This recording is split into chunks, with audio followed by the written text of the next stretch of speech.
Chapter 21, Arriving Home. The relentless drone of the Pan Am Boeing 727 had woven itself into my bones, lulling me into a feverish, uneasy sleep. It wasn't until my Marine seatmate gently shook my shoulder that I snapped awake, adrenaline rushing through me like a midnight tide. It was a little after 1 a.m., and we'd been cradled by the sky for nearly 18 hours. A stretch of time so elastic, it felt like we were flying through eternity itself. Disoriented, heart hammering, I surfaced from dreams dense with the shadows of Vietnam. My body, drilled by months of survival instinct, sat bolt upright before my mind could piece together the scene. "Hey, buddy. Looks like we're over the good old USA.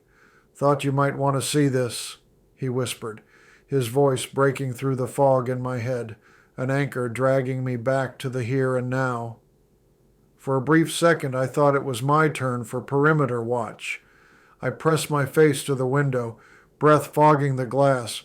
Far below, a cascade of city lights glittered, 1,000 pinpricks of hope spelling out a silent, electric welcome home, civilization, electricity, to eyes starved by months in Vietnam's blackout jungles. Those dazzling lights felt like the world's best-kept secret. My chest swelled with gratitude and wild joy, an urge to laugh, to cry, to do both at once.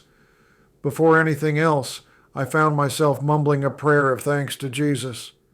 The Vietnam War had stripped so much away from me, more than I dared inventory just yet, but it hadn't shaken my faith. Through endless days and terror-filled nights, I'd clung to my prayers, desperate for the day I might return home. Now, as the plane tilted into its descent, I bowed my head, quietly thanking God for mercy, for deliverance, for simply surviving. But whatever fragile covenant I forged with God in those shadowed hours would soon be tested, shattered by the relentless trauma of war and the heavy baggage it left in its wake. With a bone-rattling shudder and the metallic shriek of rubber on tarmac, the plane landed on the El Toro Marine Base tarmac in California. The engines thundered their approval, then sighed into stillness as we taxied toward the terminal. The disembarkation itself felt oddly muted. No applause, no band, no Hollywood endings here. The stewardesses, graceful yet businesslike, herded us off the jet as if we were just ordinary passengers coming back from any ordinary trip. A few offered gentle smiles, and a quiet welcome home drifted my way from one attendant, but mostly it was routine. They seemed as ready for the journey to end as we were. A small cluster of war protesters gathered behind a chain-link fence, their voices a distant murmur I chose to tune out. Their presence hardly registered as I was swept up in the overwhelming joy of returning home. Only later did I learn that day flights had been replaced by pre-dawn arrivals to sidestep confrontation, a somber yet unsurprising adaptation in a war too often blamed on those of us who had no say in its start or finish. Outside, a green military bus rumbled up, its diesel growl a familiar refrain. Our sea bags were offloaded in a practiced impersonal rhythm, the next phase in the long march toward whatever normal life meant now. Our bus eventually pulled away from the tarmac, and we were quickly shuttled off to Camp Pendleton, where I would spend the rest of the night before taking a 30-day Christmas leave and be reunited with my family. During my stay in Okinawa, I experienced a moment of immense pride. The day the base tailor stitched the corporal's stripes onto my uniform, alongside those stripes, I pinned on the service ribbons I'd earned during my overseas deployment, a tangible reminder of the sacrifices and life lessons forged far from home. Not long after, I heard some news that nearly made me chuckle out loud. Word spread that servicemen could now fly home on military status without having to wear their uniforms. The reason? Airports had become heated battlegrounds, with anti-war protesters targeting Vietnam veterans returning stateside. This new rule was meant to shield us from the hostility that was, unfortunately, waiting at many airport arrival gates across America. But for me, the idea of hiding my military service was unthinkable. I was fiercely proud of the Marine Corps and the uniform that represented all of it. The risks didn't matter. I simply couldn't imagine stepping onto American soil as anything other than a Marine in full dress. So the next morning I laced up my highly polished shoes, straightened my uniform, and boarded a flight out of Los Angeles LAX.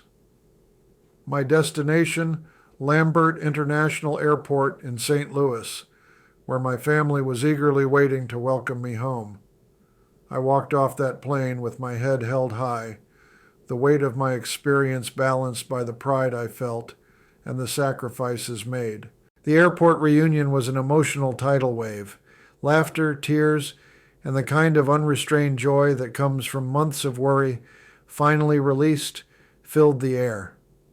My mother was ecstatic, and my father, usually a reserved man, hurried over to greet me, a rare and treasured show of affection that nearly undid me. My oldest brother Walt and his wife Diane were there too, proudly introducing me to my new nephew, Walter Todd Waggoner. Holding the next generation for the first time was a bittersweet joy, reminding me of everything I'd missed. His birth and the arrival of my niece Ginny, born to my other brother Ron and his wife Sue, who was currently living in High Point, North Carolina. I couldn't wait to see Ron and especially Ginny, who were expected to be home for Christmas soon. With all of us gathered, Dad, ever the family documentarian, fumbled with his camera in his excitement, so much so that in his nervousness he managed to crop most of Mom's head out of the photo. Mom, caught up in her own whirlwind of happiness, took her turn behind the lens and, naturally, snapped a perfectly framed photo of Dad and me.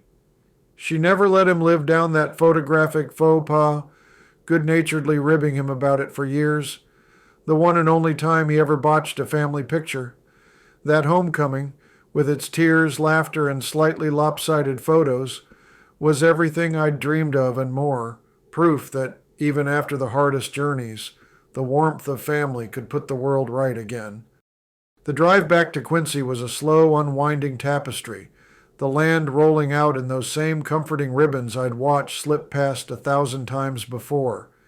Each familiar mile marker was like a gentle prod, jostling loose memories of simpler golden days. Passing through Atlas, every bend and dip in the road felt as natural to me as breathing. This was the route of my childhood, the well-worn path to my grandparents' home. That old road hummed with echoes, the laughter of brothers tumbling in the back seat, summer sun flickering on dusty windows, the anticipation of Grandma Waggoner's embrace waiting just ahead. How I ached to turn south, to take that old detour and surprise Grandma one more time. But the world had shifted. She was gone, her little house silent, but for the ghosts of kindness and faith she left behind. She'd never had much, a farmer's widow with calloused hands and a heart that seemed to stretch forever. Her riches were never measured in dollars but in devotion to her faith, her family, and the small routines that made up her life. I could still see her bustling at the wood stove, drawing water from the well, and coaxing warmth from even the coldest winter mornings. The outhouse out back and the garden rows might have looked humble to outsiders, but to me, her home was the beating heart of our family. If I closed my eyes, I could almost feel the rough boards of her porch, hear her delighted laughter as I announced, "I'm home." The ache of her absence was sharp, but the memory of her love softened the edges, wrapping me in a bittersweet comfort only nostalgia can bring. As we neared the bluffs along the Kinderhook Road, I saw them with new eyes. Once, those shadowed hills were merely the backdrop to my childhood adventures, part of the scenery I took for granted. But now, after years away and halfway around the world, their silent strength struck me differently. They reminded me of the wild highlands of Vietnam, so far away, yet somehow kin to these quiet sentinels. The bluffs stood watch over the road, unchanged, while I felt permanently altered. A tremor of tension ran through me, a physical echo of all I'd carried home. Yet the sunlight slanting through the trees and the winter frost melting on the ground reminded me I was safe, I was home, and the shadows could not reach me here. Just before Quincy's city limits, the road to Hidden Lake appeared, a secret haunt from my teenage years. I could almost hear the shouts and laughter of friends, the thrill of summer nights when we believed the world was ours for the taking. Those moments felt impossibly distant now, like watching someone else's movie.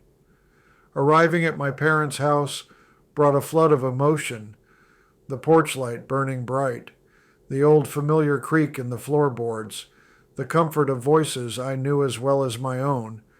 I whispered, "I'm home again." But under that relief lurked a quiet question. Could I ever reclaim the easy belonging I'd once worn like a second skin? Dad, ever the historian, insisted on a photo, me standing in the very spot I'd posed before leaving for home. When I look at those two snapshots now, I see the divide. One a carefree kid, the other marked by war's heavy shadow. A few days later, the house was swept up in joyful chaos as my brother Ron blew in, crisp in his Air Force captain's uniform, his wife Sue radiant at his side, their baby girl Ginny nestled in her arms. At last, I could hold my new niece, tiny, pink, impossibly perfect.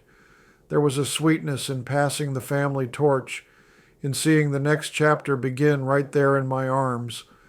Was it relief at no longer being the youngest, or a quiet pride at watching our family grow? Maybe both. Whatever it was, my heart felt lighter, buoyed by hope I hadn't dared to feel in a long time. Christmas brought the first full gathering in over 3 years. The house rang with laughter and the retelling of old stories, the kind that get better and more exaggerated with every passing year. Kids raced through the halls, cousins reunited, and the kitchen overflowed with the delicious chaos only family can create.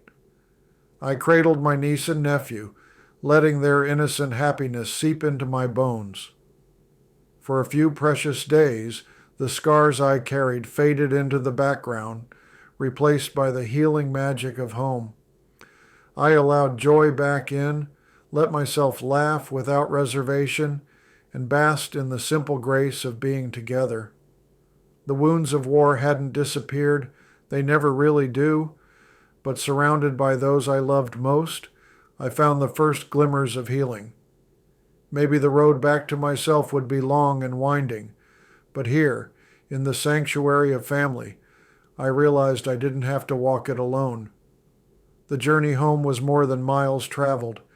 It was a slow rediscovery, a reclaiming of hope, and the promise that even after all I'd endured, there was still a place and a future waiting for me.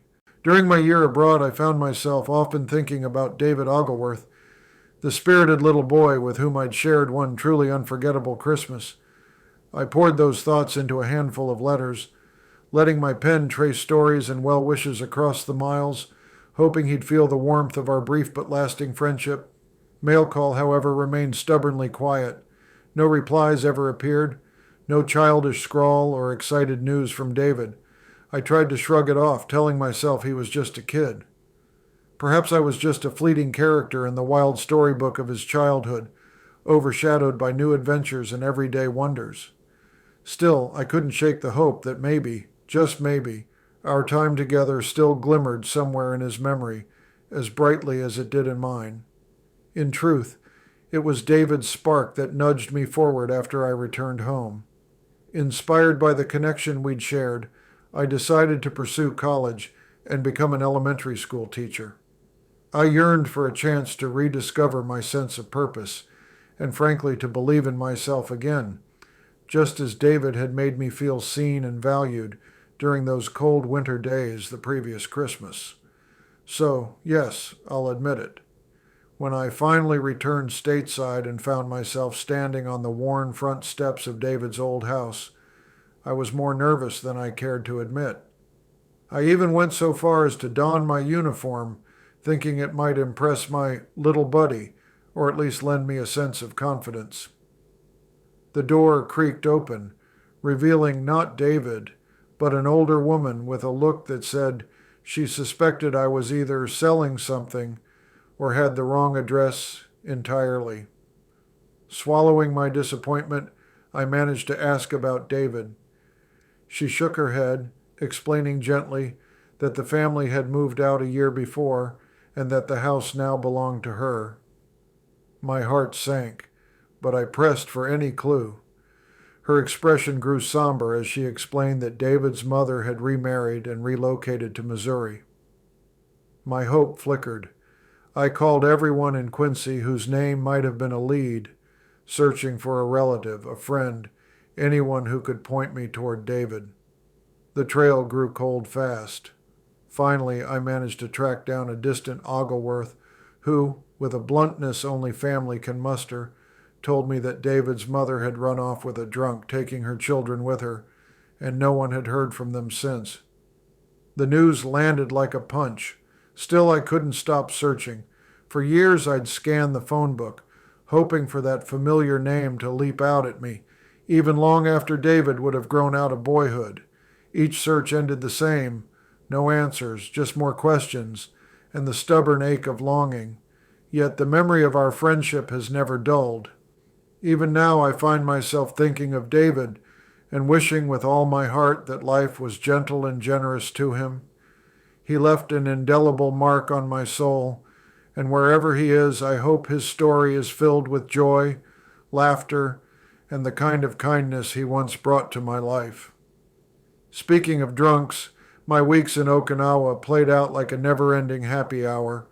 Liberty in town meant bar hopping, where beer flowed for a dime, and mixed drinks went for a quarter, a price tag even a corporal's wallet could handle. With nothing tougher than making morning formation on my to-do list, I mastered the fine art of 101 bottles of beer on the wall, and let's be honest, some mornings during formation, I swayed in the breeze like a lonesome stalk of wheat. On leave at home, my teenage face wasn't doing my newfound hobby any favors. A fellow veteran offered a golden tip. An old-timer at a local liquor store would serve up anything I wanted if I flashed my service ID. That was all the encouragement I needed. Off I went, racing headlong toward a problem that, spoiler alert, would eventually jump up and bite me.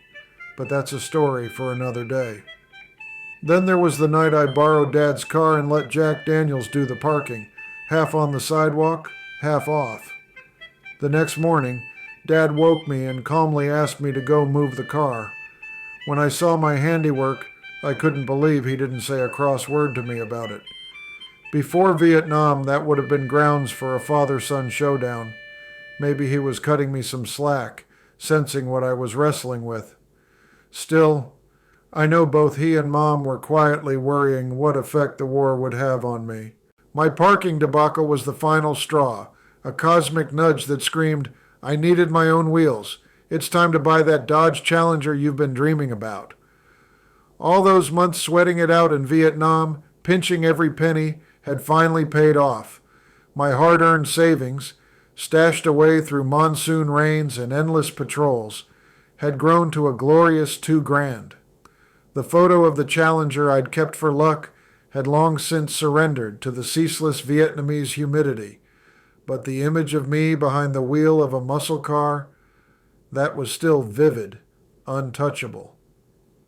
With my time on leave winding down and fresh orders to report to Camp Lejeune in North Carolina, my plan was simple.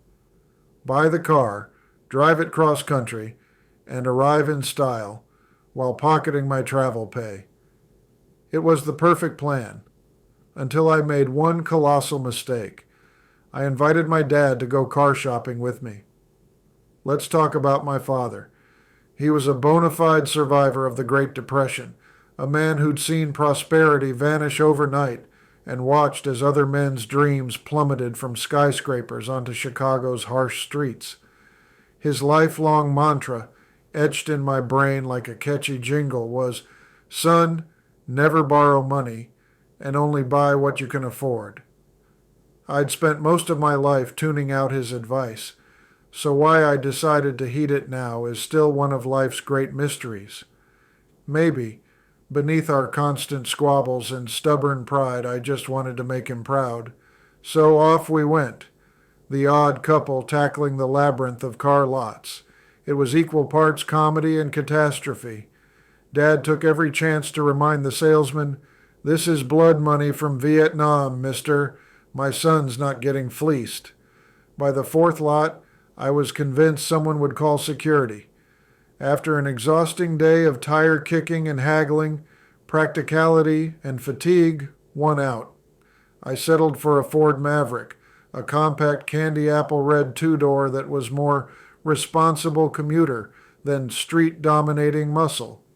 It was designed to compete with gas-sipping imports like the Volkswagen Beetle, not to star in high-octane chase scenes. But at $1,995, it was nearly $1,500 less than a new Dodge Challenger, and let's face it, my wallet was doing a little victory dance. My new Maverick didn't exactly turn heads or set hearts racing, but it was affordable, easy on gas, and bonus, came with a full tank. Dad was satisfied, and despite the ache of shelving my muscle car fantasy, I couldn't help but feel a little proud as I cruised home, the scent of new upholstery swirling around me. Sure, it didn't have the roar of a V8, but it got me where I needed to go, and set the stage for whatever adventure came next. Sometimes dreams just take the scenic route. It was well past midnight when a sudden crash shattered the quiet of our family home. My parents bolted upright, hearts pounding, and rushed toward the source, my bedroom upstairs. What awaited them was nothing short of a spectacle. I was halfway out the window, dangling precariously from a rope I'd fashioned out of every bedsheet I could get my hands on. I'd yanked the sheets off both beds upstairs, knotted them with the urgency of a prison break, and anchored my makeshift escape line to the bed frame. With the bed shoved tight against the window, I was already descending toward the alley below when they burst in. The reason for my midnight escapade? A nightmare so vivid it eclipsed reality itself. In my dream, the North Vietnamese army was closing in, their shadows stretching over the rock pile in Vietnam. Panic gripped me, sweat beating on my brow as adrenaline surged through my body. I was utterly convinced if I didn't escape I'd be captured, or worse. Even after my parents' frantic shouting jolted me back, the terror lingered. It took a long, awkward moment to realize I was not in a war zone, but safe at home, tangled in a web of sheets and embarrassment. The aftermath was almost as dramatic as my nocturnal adventure. My mother, shaken with worry and exasperation, dialed her brother to ask for guidance. Uncle Sheldon, who'd served in World War II, listened patiently before offering his advice. Tell him to picture digging a deep hole, tossing all those bad war memories in, and covering them up for good. It sounded simple, almost comforting. I desperately wished it would have worked that way.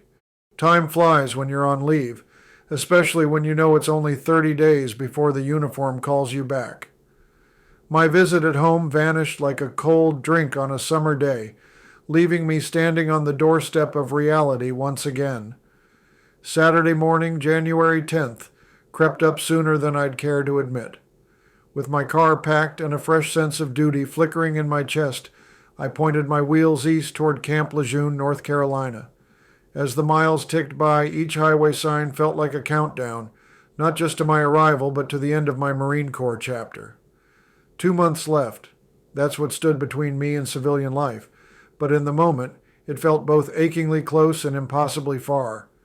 My mind replayed the highlights of the past month. Family dinners, late-night laughter, and the simple joy of sleeping in my own bed. All of it seemed almost unreal, a vivid dream I was now waking from.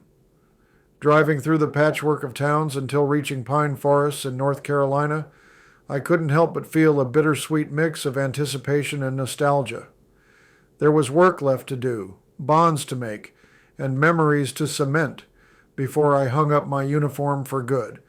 The road ahead promised more challenge and duty. After all, that's the Marine Corps way. And though the clock was ticking on my service, I knew I'd make these last 2 months count. Striding onto the sun-baked grounds of Camp Lejeune, I was ready to hit the ground running, only to be greeted by that classic Marine Corps curveball. My new duty station orders were nowhere in sight. In that moment, the old saying, "Hurry up and wait," came rushing back to me, louder than a drill instructor on a Monday morning.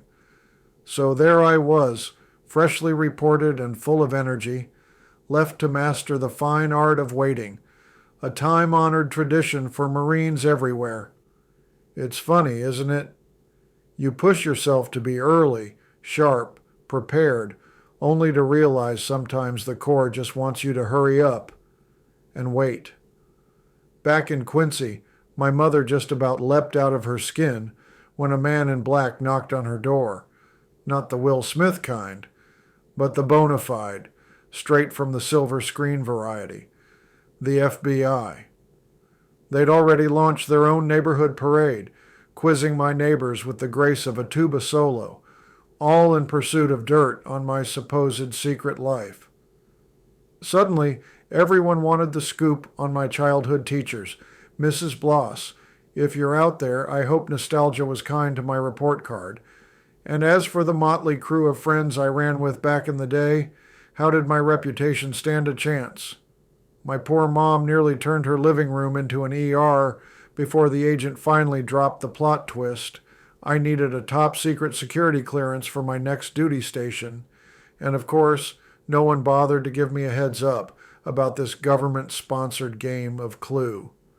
All that espionage energy for just 2 more months on the clock? Leave it to the powers that be. Why make anything simple when you can turn it into mission improbable? Back at Camp Lejeune, life wasn't exactly rolling out the red carpet for my return. Picture this. I'd just come off a gritty, mud-soaked tour in Vietnam where survival instincts trumped spit and polish every day of the week. Now I was expected to slide right back into the stiff-shouldered world of military decorum, crisp lines, sharp salutes, and all. Let's just say it didn't go as smoothly as the brass might have hoped. Every morning kicked off with the same old checklist of perfection. Fatigue starched until they could practically stand up on their own. Boots buffed so bright you could check your reflection, and maybe even your soul, in them. Brass gleaming like a lighthouse on a foggy night. To an outsider, I looked every inch the squared-away Marine, ready to pass muster with flying colors. But on the inside, let's just say the transition from jungle grit to parade ground shine was less than seamless. One blazing afternoon, thirst hit me like a freight train. I was parched, lips cracking, tongue glued to the roof of my mouth. That old obsession with running water kicked in. So without a second thought, I strolled, maybe diddy-bopped, into a nearby barracks, laser-focused on the nearest water fountain. I was halfway through guzzling what felt like the first real drink of my life when, poof, my cover disappeared right off my head. Cue the entrance of a pint-sized E5 sergeant, all swagger in his pressed dress greens and khaki shirt, chest puffed out beneath his national defense ribbon. He wore a smirk you could see from across the base and wasted no time launching into a tirade worthy of a Broadway audition. My crime? Failing to remove my cover indoors, a mortal sin in Marine country. No big deal, I figured. I'd just flash my back from Nam card, and he'd let it slide. Instead, Sergeant Small but Mighty grabbed my cover and, with all the wisdom of a cartoon villain, dunked it into the water fountain, filling it like a cheap canteen. That was the last straw. My patience, already on its last legs after months in the jungle, snapped in half. One well-aimed punch later, the sergeant was on the deck, and I was storming out, steam practically shooting from my ears. But of course his pride wouldn't let it end there. The sergeant scrambled up and sprinted after me, hollering for the MPs like he was calling in air support. Fast forward a few tense minutes, and I found myself standing parade ground straight in front of a major, while the sergeant gave an Oscar-worthy, tear-stained retelling of my heinous assault. You'd think I'd kicked his puppy. The major, not one for subtlety, let loose with a thunderous lecture about the sacredness of the chain of command and the dire consequences of laying hands on an NCO. When he finally finished, he fixed me with a glare that could turn water to ice. "What do you have to say for yourself, Corporal?" The sergeant looked like he was about to start passing out cigars in celebration. I didn't sugarcoat it. "Sir, I admit I messed up. I forgot to remove my cover."